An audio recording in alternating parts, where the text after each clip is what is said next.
hasta la fecha, de contextualizar el cine mexicano dentro de la sociedad, la política, la ideología, los sexenios, y lo planteaba muy bien. O sea, usaba tanto el cine como la música, como la literatura para interpretar a la sociedad y a la cultura mexicana. Así es. Antes de entrar a eso, me gustaría que a lo mejor intuyéramos un poco de dónde venía su gusto y su interés por los estudios culturales. ¿Qué serán sus lecturas de Susan Sontag? ¿Serán sus lecturas de Benjamin? ¿De dónde vendrán todas estas Pues estas yo creo ideas? que era su inquietud intelectual, que como leía todo, y todos los teóricos y todos los escritores y todo, y como que también el fuerte de él era eso, ¿no? De incluir una vasta influencia de muchas en su obra. Y bueno, ¿quién, aparte de él, hacía toda una reflexión de un sexenio, incluyendo literatura, arte, política, sociedad, cultura popular? Claro. ¿Y quién podía manejar tantas gamas, no? Sí, solo él, que conocía prácticamente todo.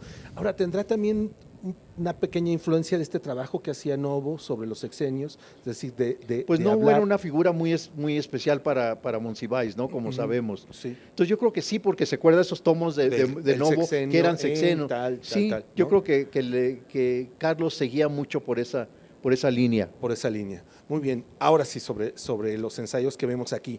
Me llama mucho la atención que le importe, digamos, la construcción de figuras nacionales, de cómo se crea el peladito, la burguesía, la clase media, por ejemplo, del melodrama como algo particularmente de la clase media. De eso me gustaría que habláramos. Lo que yo veía, que Carlos no nomás hacía, como decíamos, una reseña de una película o de un ciclo, ya sea de la Revolución o el melodrama, sino que lo veía así como en su totalidad del cine mexicano. Porque, por ejemplo, tiene bellísimos ensayos, lo que él le llamaba las presencias, no los íconos. Y pues, ¿quién mejor que Tintán? Su libro de Pedro Infante es único, ¿no? Entonces, lástima que siempre hablaba de Tintán, ¿no? Que era como también una figura muy especial para Carlos, y si hubiera pasado más tiempo con nosotros, estoy seguro que hubiera hecho un libro sobre Tintán, porque era otra figura que le encantaba a Monsiváis.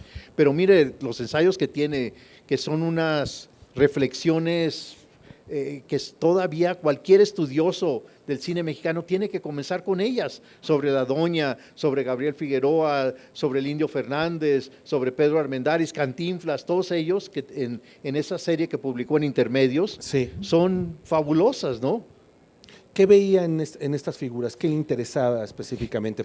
Los arquetipos y su proyección de aspectos de la cultura nacional.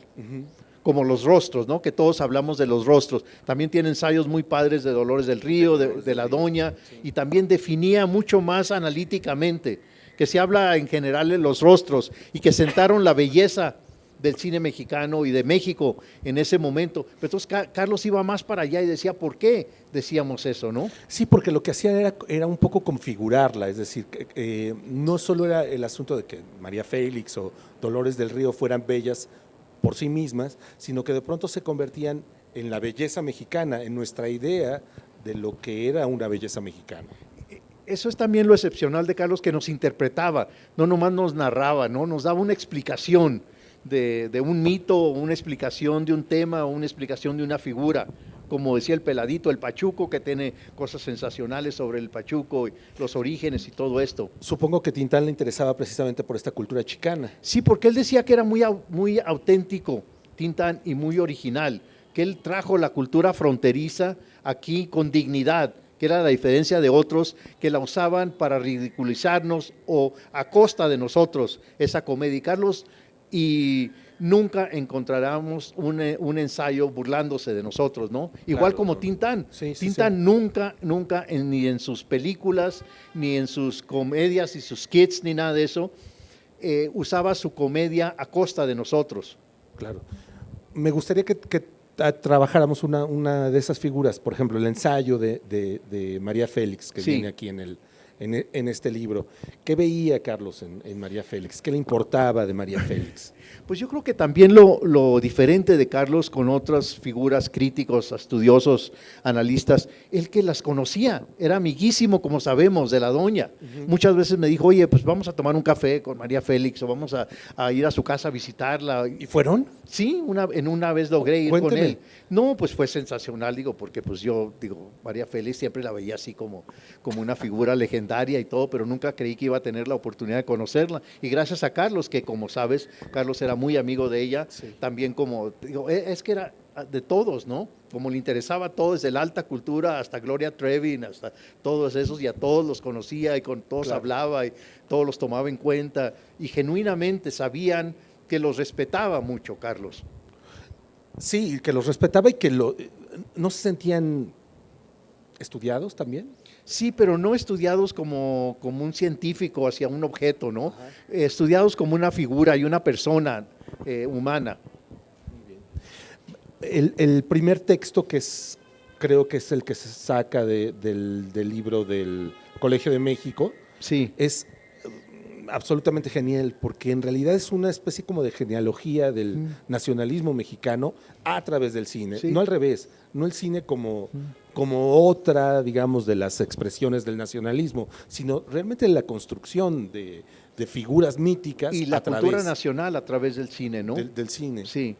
¿Qué nos podría decir sobre Pues eso, que doctor? también él cuando empecé mi amistad y mi sí, discípulo con el maestro, él me decía, para conocer México y la cultura nacional tienes que conocer al cine mexicano. Y hasta me llevaba las orejitas, me sentaba a ver una película con él, a repetirla, y luego me decía, mira, Doña Perfecta dice esto y tienes que tomarla en cuenta y todo esto. Entonces, eso es lo que hace en ese texto precisamente del Colegio de México. Lástima que no nos dio tiempo, porque incluso en su autobiografía, que lo publica a los 28 años, él anuncia que, o la portada anuncia que él va a escribir un libro sobre la historia del cine mexicano, que nunca lo llevó a cabo, o sea, nunca lo terminó, como Carlos era tan inquieto y se iba por tantos lugares, pero aún en la portada, a eso me pareció muy interesante cuando repasaba todo este material sobre Monsiváis, que la portada de su biografía anuncia libro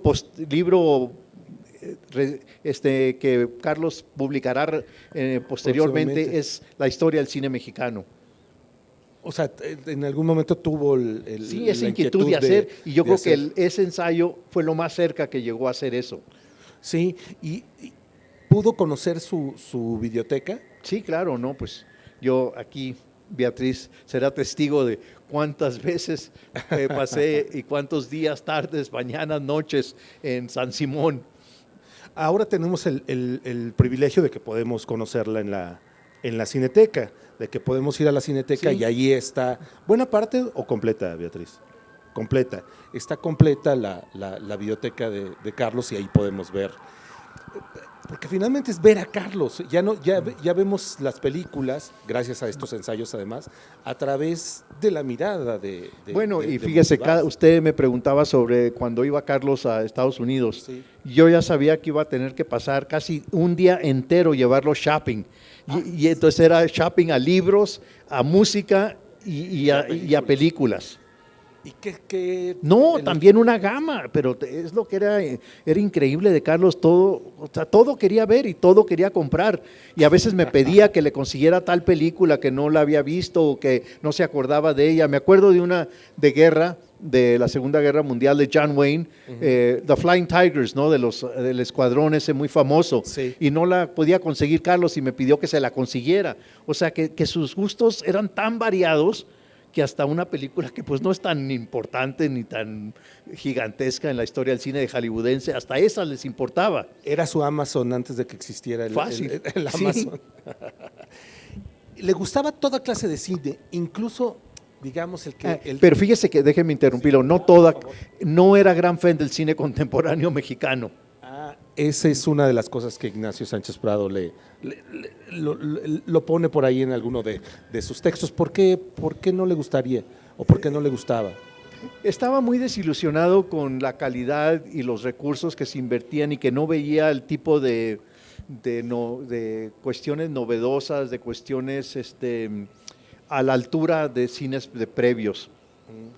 Creía que esas generaciones no estaban a la altura que deberían de estar, o que recibían mucho dinero y el resultado no se veía. No se veía. Ahora, para él el cine contemporáneo mexicano era que 80s, 90s. Post 70s. Después de los 70 sí, ya no. No, incluso me acuerdo que una vez me invitó, mejor no menciono el nombre del director, que me invitó a su de su película en Los Churubusco, y a mí se me ocurrió invitar a Carlos que me acompañara y fuimos a verla.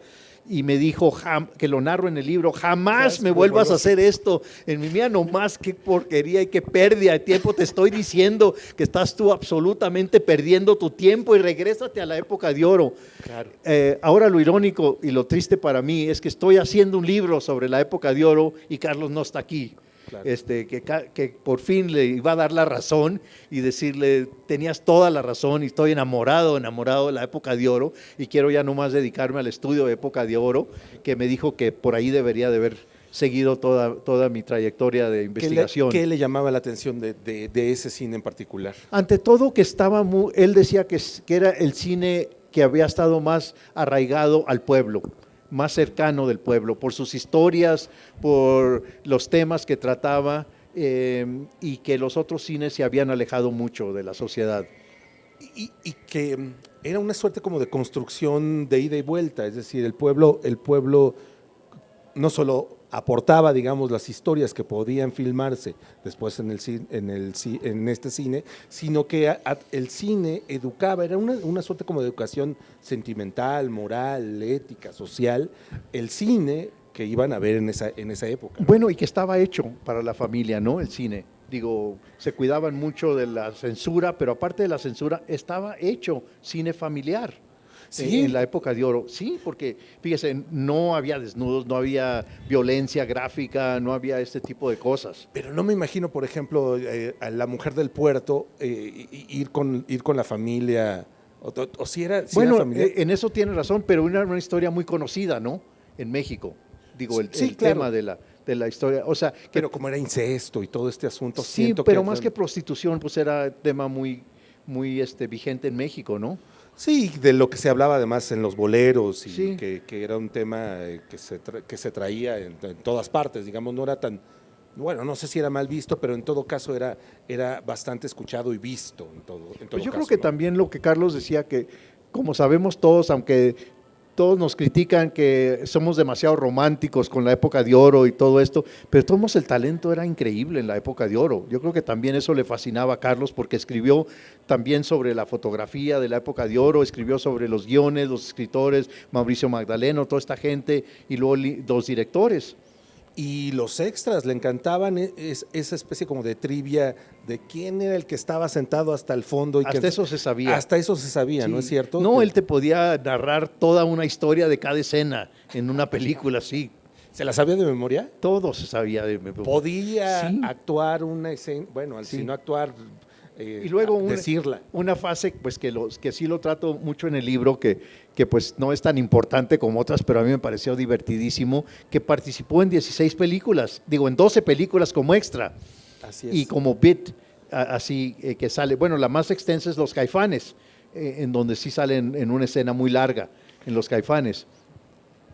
No, es irreconocible en los Caifanes, Sí, en porque realidad. anda como Santo Claus con una barba y Claus, todo ajá. eso, sí. ¿La voz es suya? ¿O la voz en los Caifanes no es? No es- sé. No es suya. Sí, es suya, es de- Beatriz. Ah, Sí. es que como siempre de pronto a veces se los doblaban o no hablaban nunca, porque por ejemplo en la película de En este pueblo no hay ladrones, es solo su presencia, Sí. si mal no recuerdo, ¿no? No tiene diálogo. Ahora, la anécdota de él y como extra, que la narro y que me pareció, siempre me acuerdo muchísimo de ella, fue un encuentro que tuvimos Carlos y yo con Rosa Gloria Chagoyán.